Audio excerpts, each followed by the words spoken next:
Well, folks, we have some interesting news regarding Nintendo and Nintendo Switch 2 today. One story we actually were supposed to cover yesterday deals with Nintendo looking like they're going to be increasing prices for certain things over in Canada, our neighbors to the north. So we got to talk about that. And speaking of yesterday, I just want to make sure that I get this out of the way before we dive into today's news. There is a small correction. I misspoke a couple of times yesterday claiming that Bandai Namco owns From Software.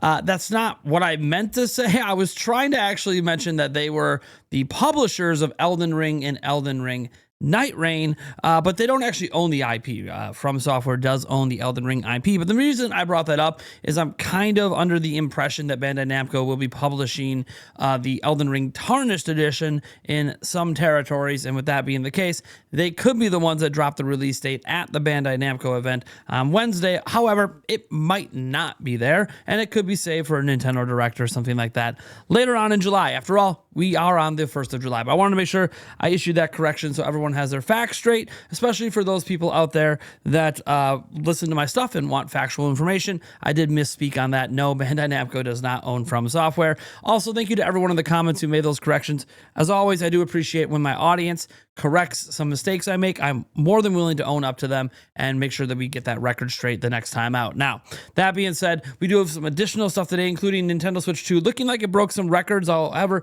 maybe it's projections, and we'll explain how it could be projections and how the projections might just be factual information anyways, and more. So we're going to go ahead and dive in because, hey, we did get Donkey Kong Bonanza previews today, which is a nice reminder that we are giving away 5 copies of Donkey Kong Bonanza. That's right. 5 copies of Donkey Kong Bonanza are being given away right now on this channel. Winners will be selected, I believe, next week. I got to double check my date on that giveaway, but I know for sure it's not this week. So that's really awesome. To enter, all you got to do is go down to the pinned comment or the link in the description. Let's go ahead and get into our first story that does deal with Nintendo setting records again with sales for Switch 2 in June. But it's kind of weird because it's probably projections, but the projections are very exact. And I'm going to explain why the projections probably are reality. As we go in here, we're over at Family Boards because this was on Nintendo's official website. The information actually comes from Nintendo, but as soon as it started getting shared, Nintendo took it down, of course, because it probably wasn't supposed to be there. But it says Switch 2 projected 5 million units by the end of June, plus regional projections. You can see this is right off their website, the consolidated hardware unit sales all the way through June of 2025. You can see the Switch hardware sales, that's in the tens of thousands. So that's projected 1 million, that's projected 5 million. But what's interesting here as I scroll down is we have the region splits, which basically break down to 1.47 million in Japan, 1.8 million in America, 1.18 million in Europe, and 0.55 million other. So to understand that why this is a projection, it looks like this information was actually on their website last week and people just didn't notice it until the last 24 hours. So with the information being there last week, we weren't at the end of June yet last week. So how can this information be accurate? And is this just Nintendo projecting sales? Well, how could they project exact numbers like this? Like, this is really exact. Well, it's because this may not be actual projections. It's kind of an assumption that it is, because how the hell could Nintendo have this data? But what we need to remember and point out is when we're talking about this data, Nintendo considers a point of sale for them to be when they have sent out units that have been ordered. So when a retailer orders like 1 million units and they send out that 1 million units, even if you, the consumer, have not walked into the store and bought one yet, Nintendo already completed the sale. So when you walk into your local Walmart, Target, Best Buy, GameStop, whatever, and see a Switch 2 on the shelf, know that unit of Switch 2 is already a sale for Nintendo. It's already been paid for by the retailer. So what the retailer doing is then recouping their cost plus their profit margin when somebody does eventually buy it. That's why you will see things that don't sell and sit on shelves forever get discounted, because that is a retailer cutting their losses and just trying to get some of their money back. But the sale was already completed for the person who provided that product to the retailer. So yeah, that's how Nintendo could actually have those exact figures last week, because they would have been able to know what all their shipments were going to be to all the different areas through the end of June and how many of those shipments were going out to retail. So in other words, the numbers are probably fairly accurate. And to put it in perspective, if these numbers are accurate, or even if they're underselling, what if Nintendo Switch 2 sold more than 5 million? The key thing to remember here is that 5 million in a 26-day 6-day period would be the fastest selling system of all time. That's just the fastest at launch, the fastest ever. PlayStation 2, it's PlayStation 4 and 5 were actually previously the fastest ever. After about 2 to 2.5 months, they sold both around 4.5 million units. Nintendo beating that in less than a month is absolutely crazy. So we just have to keep the perspective here that, look, projections or actual sales, the numbers come from Nintendo, so they're likely fairly accurate around what happened in June. Obviously, we'll know exact data when we get to the next financial meeting, which is still going to be a couple months away. Now, that being said, let's go ahead and dive into the fact that, hey, I did mention there were Donkey Kong Bonanza previews today, and I'm just going to briefly talk about them and kind of summarize some stuff. I'm not going to go into too deep a detail. I don't want to spoil anything, and it sounds like the stuff they got to play in the previews wasn't that spoilery anyway. We're gonna go over to Game Informer footage here, and look, the bottom line is that Donkey Kong Bonanza is obviously Nintendo's next big game, and I'm really excited by what we are seeing here. It's really cool because this game, from everyone that played it, they basically think it's near perfection. They were having so much fun, and the bottom line is people like this Kyle Hilliard person at Game Informer, they didn't want to stop playing the game. That's how you know that you really have a winner here for these previews, is when you do not want to quit. You want to keep playing. You want to keep going. And as we fast forward here back into the footage, you'll see that like a lot of this is like stuff we've seen, but then we get into the new footage, and it's a lot of it's that we haven't. And frankly, everything we learn about the game just makes me want to play it even more. It's so exciting. I have to say that every single preview, and I've now gone through like 50 of them, which is a lot, all of them are glowing. I can't find a single one that's being super critical of the game, because bottom line is everyone's just having too much damn fun to really say anything negative. So I'm really excited about that. This game also there's probably a reason that no one really has much negative to say.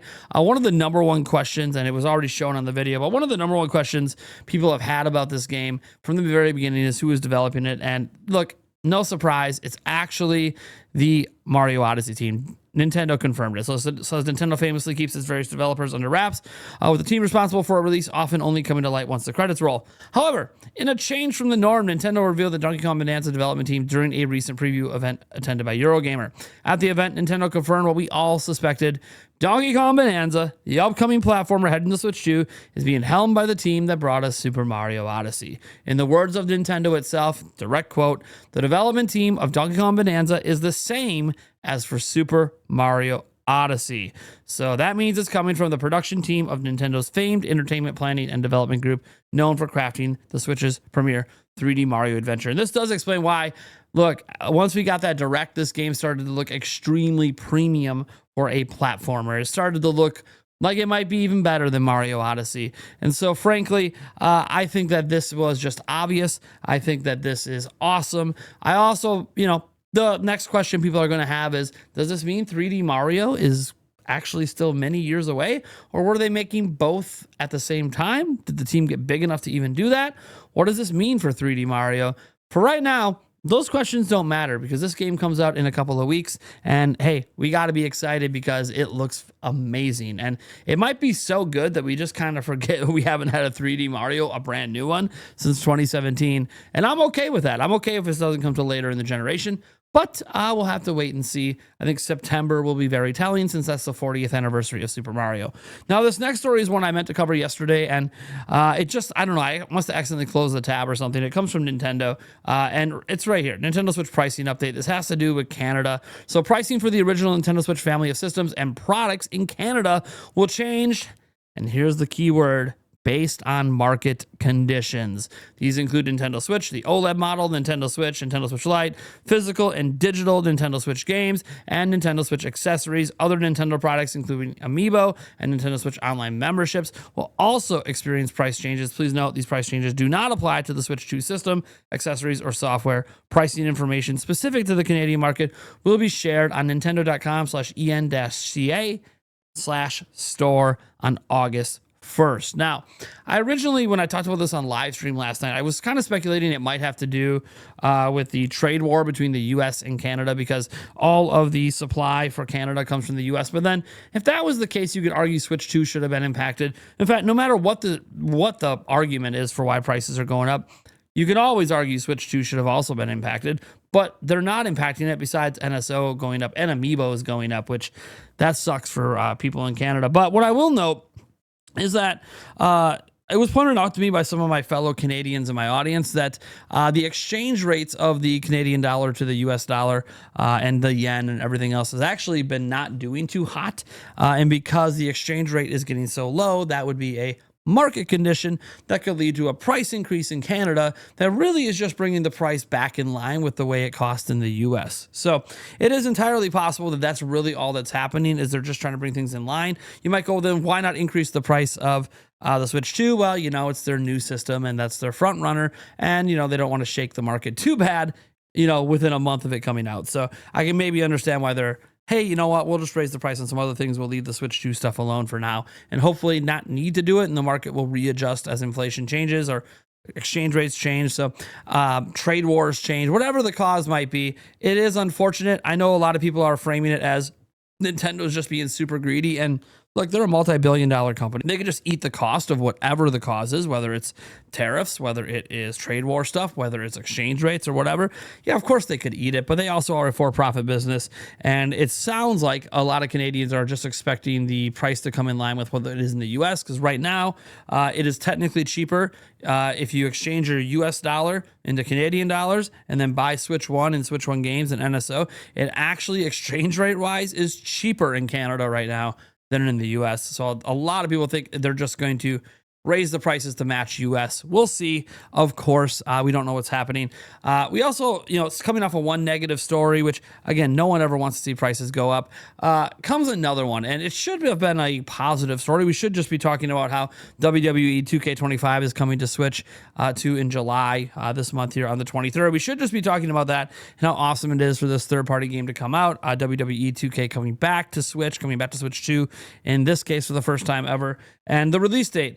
But buried in all of this, as they go through all these explanations, we have discovered that this game is a game key card. You can see the different editions here. The $70 edition for the standard edition. Then you have the Dead Man edition, Undertaker style, baby. That's $100. $130 for the Bloodline edition. All the VC. You guys know they do all this virtual currency stuff in these games by 2K. But the thing is, it's not even a game key card. I think I misspoke there. No. It's a code in a box. They are pulling an EA, which EA did with Split Fiction, and making this game a code in a box. And that to me is worse than game key cards. At least there's like some additional value. You can get like reselling game key cards or borrowing them in a kind of physical way, even though they got to download the game.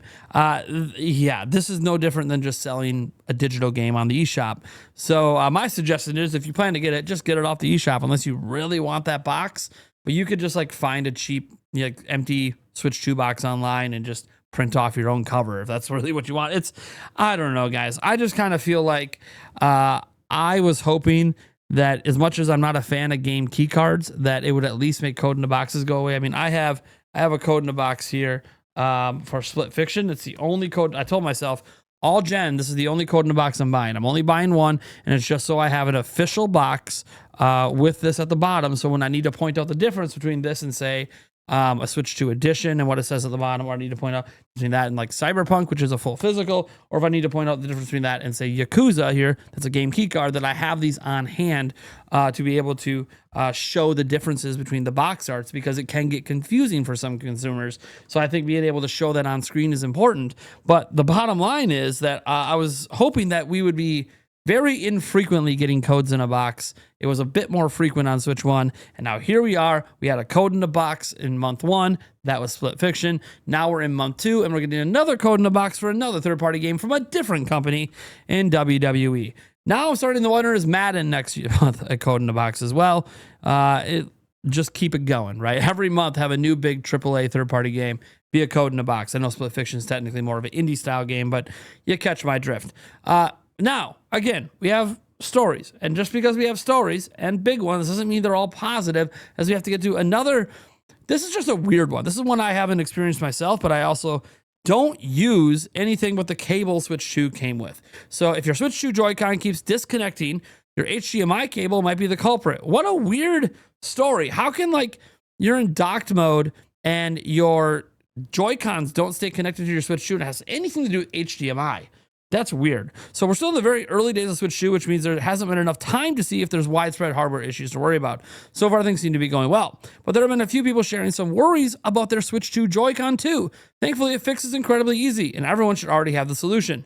Some Switch 2 owners have found their Joy-Con 2 constantly disconnecting from the system. And I want to note, this is a concern because we had this issue with the left Joy-Con on the original Switch at launch, and it turns out it's because they were running the antenna down into your palm, and your palm was creating a signal barrier between it and the system. So when I first saw the story, I was like, oh no, did they do it again and run the antenna the wrong way? Like, what, would they really do that 2 generations in a row? Nintendo obviously revised their stuff and fixed it, but still pain in the ass. Well, no, actually. The good news is there's a very quick fix. All it takes is just one HDMI cable. The Switch 2 comes with its own HDMI cable, and it's a 2.1 version. This cable is capable of ultra high speeds, but other earlier cables are not. That very much includes the HDMI cable that came with the original Switch, which I believe is a 2.0 cable. So if you're using that one and haven't switched it out with the HDMI Switch 2 cable, you could be running into multiple issues, including disconnecting Joy-Con 2. Once you swap it out, your old HDMI cable for the one that came with the Switch 2, your Joy-Con 2's disconnect worries should vanish. If you've been suffering from this issue, hopefully the quick cable fix sets things straight. And that is just weird to me. I'm not sure how they're disconnecting over an HDMI cable. I gotta just be completely honest. I don't comprehend it. It makes no sense to me that causes an issue. Like, as somebody who's worked in tech repair, I can't even imagine how, like, this is my fake Switch 2, but like how this like disconnects from this console because of an HDMI cable. The signal shouldn't be going through the HDMI cable to the system. It should be directed to the system, then through the HDMI cable to the TV. Very interesting problem.